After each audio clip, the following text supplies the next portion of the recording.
नमस्कार, दिल्ली न्यूज में आपका बहुत बहुत स्वागत है। चलिए देखते हैं आज की 15 फटाफट बड़ी खबरों को। अरविंद केजरीवाल को चौथा समन भेजने की तैयारी में ईडी। शराब घोटाले में दिल्ली के मुख्यमंत्री अरविंद केजरीवाल की गिरफ्तारी की आशंका के बीच ईडी अब उन्हें चौथा समन भेजने की तैयारी कर रही है। प्रवर्तन निदेशालय से जुड़े टॉप सूत्रों ने आज तक को बताया कि फिलहाल केजरीवाल ने जो पत्र भेजा है उसकी समीक्षा की जा रही है। इसके बाद उन्हें चौथा समन भेजा जाएगा। मोहल्ला क्लिनिक में फर्जी टेस्ट मामले की होगी सीबीआई जांच। दिल्ली के उपराज्यपाल विनय कुमार सक्सेना ने मोहल्ला क्लिनिक में फर्जी टेस्ट के मामले में सीबीआई जांच के आदेश दिए। उपराज्यपाल ने मोहल्ला क्लिनिक में फर्जी टेस्ट मामले की सीबीआई जांच की सिफारिश की।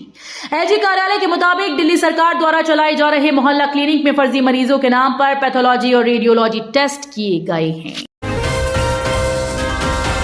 ब्रजभूषण सिंह के खिलाफ आरोप तय करने के लिए दिल्ली पुलिस ने शुरू की जिरह।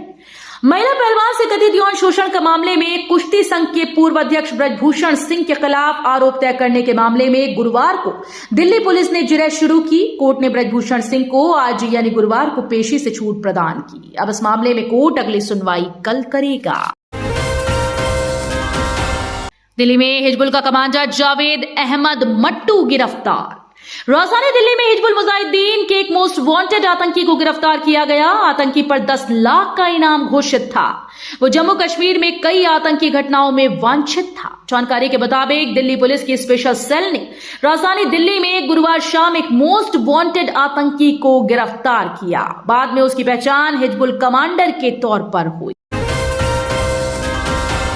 दिल्ली में इलेक्ट्रिक कारों की बिक्री में आया बड़ा उछाल। परिवहन मंत्री कैलाश गहलोत ने बताया कि दिल्ली में इलेक्ट्रिक कारों की बिक्री में बड़ा उछाल आया है। उन्होंने कहा कि दिसंबर 2023 में बेचे गए कुल वाहनों की तुलना में दिल्ली में 19.5% की ईवी बिक्री दर्ज की गई। कुल मिलाकर 2023 में दिल्ली ने कुल 6,57,312 वाहन पंजीकृत किए, जिनमें से 73,610 इलेक्ट्रिक थे। चीनी कंपनीज पर मोदी सरकार के डंडे से तिलमिलाया ग्लोबल टाइम्स। चीनी कंपनीज के खिलाफ प्रवर्तन निदेशालय की जांच को लेकर शी जिनपिंग का पिट्ठू मीडिया ग्लोबल टाइम्स भड़का हुआ है। ग्लोबल टाइम्स को लगता है कि भारत जानबूझकर चीनी स्वामित्व वाली कंपनीज को निशाना बना रहा है।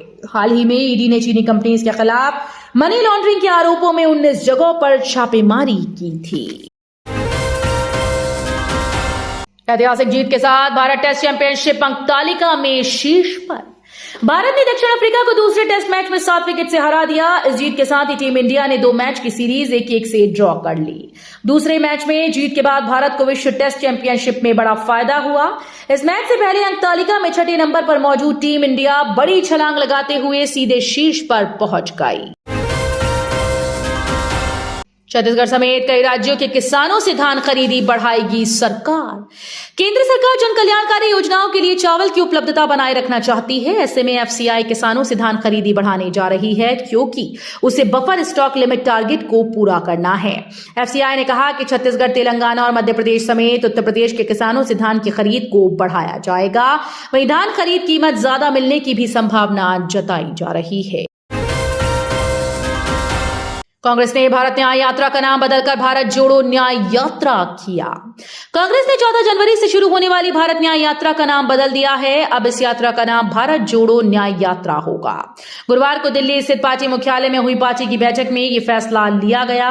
पार्टी ने कहा कि भारत जोड़ो यात्रा नाम अब ब्रांड बन चुका है।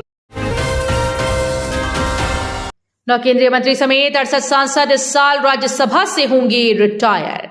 इस साल 68 राज्यसभा सदस्य अपना कार्यकाल पूरा करने जा रहे हैं। राजनीतिक दलों के नेताओं की नजर संसद के उच्च सदन में 6 साल के कार्यकाल वाले इन पदों पर है। इन 68 पदों में से दिल्ली की 3 सीटों के लिए पहले से ही चुनाव का ऐलान हो गया। यहां आम आदमी पार्टी नेता संजय सिंह, नारायण दास गुप्ता और सुशील कुमार गुप्ता 27 जनवरी को अपना कार्यकाल पूरा करने वाले हैं। एलजी की मंजूरी के बाद वन विभाग में हुए करोड़ के घोटाले की जांच करेगी सीबीआई। एलजीपी के सक्सेना ने वन और वन्यजीव विभाग में हुए 223 करोड़ रुपए के घोटाले में 2 कर्मियों के खिलाफ सीबीआई जांच के लिए मंजूरी दी। एक अन्य मामले में उन्होंने भ्रष्टाचार निरोधक शाखा को 60,000 रुपए की रिश्वत के एक मामले में दिल्ली सरकार के द्वारा संचालित अस्पताल की 2 वरिष्ठ नर्सेस की भूमिका की जांच करने का भी आदेश दिया है। दिल्ली एम्स की दूसरी मंजिल पर लगी आग, फर्नीचर और फाइल्स को पहुंचा नुकसान। दिल्ली एम्स के एकेडमिक ब्लॉक की दूसरी मंजिल पर आग लग गई। आग लगने से कुछ फर्नीचर और कुछ सामान जलने की सूचना है। एम्स के अनुसार यह घटना बृहस्पतिवार सुबह 5:30 से 6 बजे के बीच है। इस पर जल्द ही काबू पाया गया, लेकिन एम्स में अक्सर आग लगने की घटनाएं होती हैं, जो संस्थान के लिए चिंता का विषय बना हुआ है। दिल्ली से नोएडा जाने वालों के लिए गुड न्यूज, मिलेगा एक और रास्ता। आईटीओ से भैरव मार्ग के रास्ते नोएडा जाने वाले लोगों के लिए अच्छी खबर है। भैरव मार्ग पर रेलवे ट्रैक के नीचे बन रही अंडरपास 5 को अगले 1 हफ्ते में ट्रैफिक के लिए खोल दिया जाएगा। इस अंडरपास से दिल्ली से नोएडा जाने के लिए इस्तेमाल किया जाएगा, जबकि इसका निर्माण नोएडा से दिल्ली आने के लिए किया जा रहा था। दूसरे अंडरपास का काम कंप्लीट न होने के कारण इसी अंडरपास को दिल्ली से नोएडा जाने के लिए खोलने का प्लान बनाया गया है। संशोधित नई न्याय संहिता लागू होने से 82,000 कैदी रिहा होंगे। ब्रिटिश काल के दौर से चले आ रहे इंडियन पीनल कोड की जगह बनाई गई भारतीय न्याय संहिता इसी महीने गणतंत्र दिवस यानी 26 जनवरी से पहले लागू करने की तैयारी है। अधिसूचना जारी होने के साथ ही कम गंभीर अपराधों के तहत जेल में बंद करीब 82,000 कैदियों की रिहाई प्रक्रिया शुरू की जाएगी। राजधानी में पिछले साल हिट एंड रन मामले में गई 666 लोगों की जान। पिछले साल राजधानी में हिट एंड रन मामले में 2022 की तुलना में मामूली कमी आई है। हिट एंड रन के ज्यादातर मामलों में वाहन चालक दुर्घटना होने पर घायलों को सहायता पहुंचाने के बजाय पकड़े जाने के डर और कानूनी कार्रवाई से बचने के लिए भाग जाते हैं। साल 2023 में 666 लोगों की जान गई, जबकि 2022 में 673 लोगों की मौत हुई थी। तो ये थी आज की बड़ी खबरें। डेली खबरों से अपडेट रहने के लिए चैनल को सब्सक्राइब करना बिल्कुल न भूलें। धन्यवाद।